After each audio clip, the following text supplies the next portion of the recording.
looks to me like if I draw a line across that screen, Jeff Bernard got across that line earlier. That's the first thing that I'm not sure, quite honestly, what that's going to change. Well, what that's going to change is it's going to put probably Greg Hopp inside of Jeff tomorrow. I think Jeff was racing for really lane 3 in the final heat tomorrow.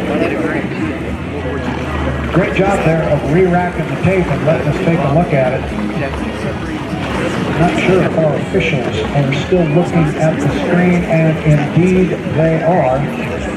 Well, they're still looking at exactly what we just looked at. They've just got a couple different looks at it that they could pull up there. But from what we saw, if I had to make that call based on what I know and what I assume from the 3 dashes being the 0, I think Jeff may have been across the line a little bit early, and that may cost him a lane position in the final heat tomorrow. We will let our officials make that call. So it's been a busy morning here at the Apollo Mechanical Company Seafair. We've had some good racing on the water. We've had some issues on the water.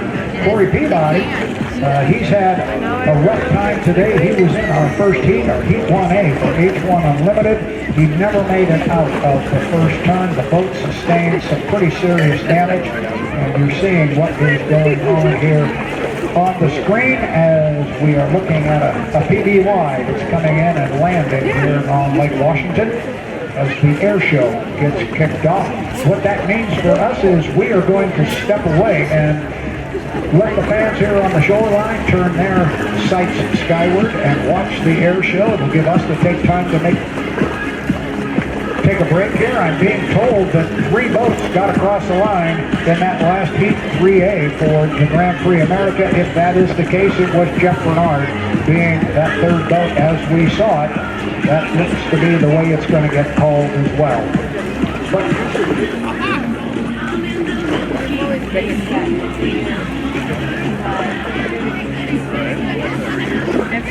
that's why I'm always asking. okay.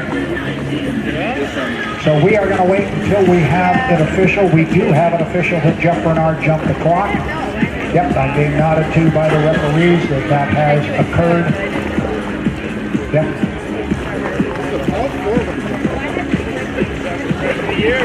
So I think what we are going to wait to do, there's some calculating going on to add 1 minute to the times to see what the exact finish order is. I'm not sure it's going to affect a whole lot, although it might on some level. As we look at an individual crawling out of the nose of that PBY out here in the middle of Lake Washington, and apparently he is going to unfurl an American flag. Just allowing a little personal opinion to come out here on our coverage of the Apollo Mechanical Company Seafair. I think that's one of the coolest aircraft on the planet. I love what that thing can do. We had one in the Tri-Cities as well. We had a PBY come in and land on the Columbia River and kind of cruise around a bit, similar to what this is doing. I can't quite see exactly where he is on the race course. You can't see him from here. But he is right here on the crowd on Lake Washington.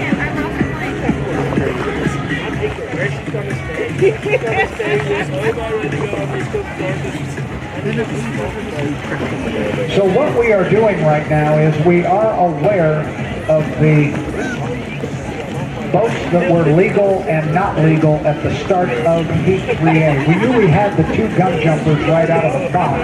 That was the 10 and the 17. We knew both of those had jumped. Are these official? I have the official results if you would like to include the 1 minute penalty. Nope, that's not correct. Those are not. So what we are doing right now is we are going to calculate the exact finish order based on the addition. On the water and in the air. From the Seafair Weather Center, I'm meteorologist Tippy.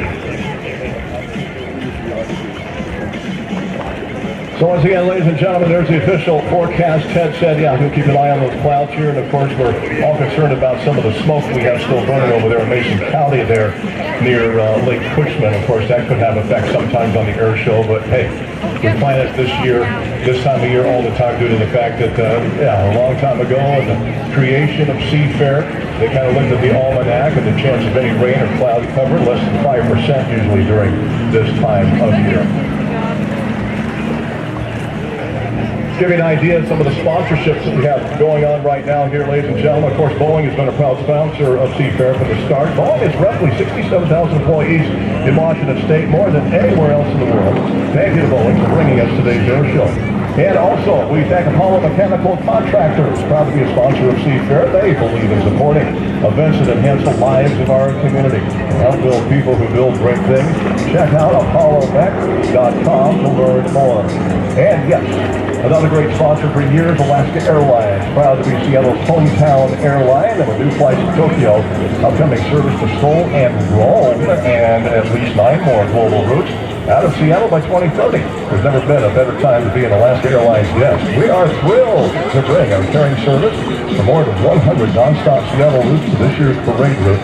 On behalf of all 300,000 of us at Alaska Air, let's have a safe and trusty for a weekend, and we hope to see you on board real soon. Okay, start the aircraft.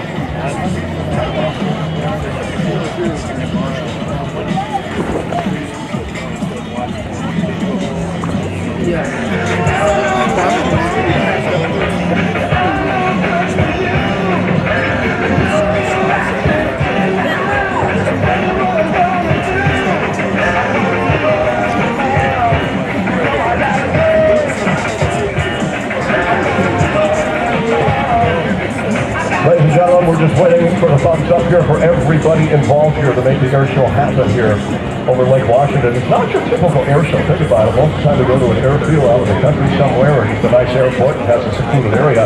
But here it's a remote air show. Think about it. Boeing Field is chief command here with their tower, giving us the yay or nay if it's time to close 5 square miles of airspace to bring you one incredible show. And of course, as soon as they give us that green light, the thumbs up, we go to work to alert all our stations. In fact, right now I'm hearing a little bit of chat. It might be time to start an air show. 9, 8, 7, 6, 5, 4, 3,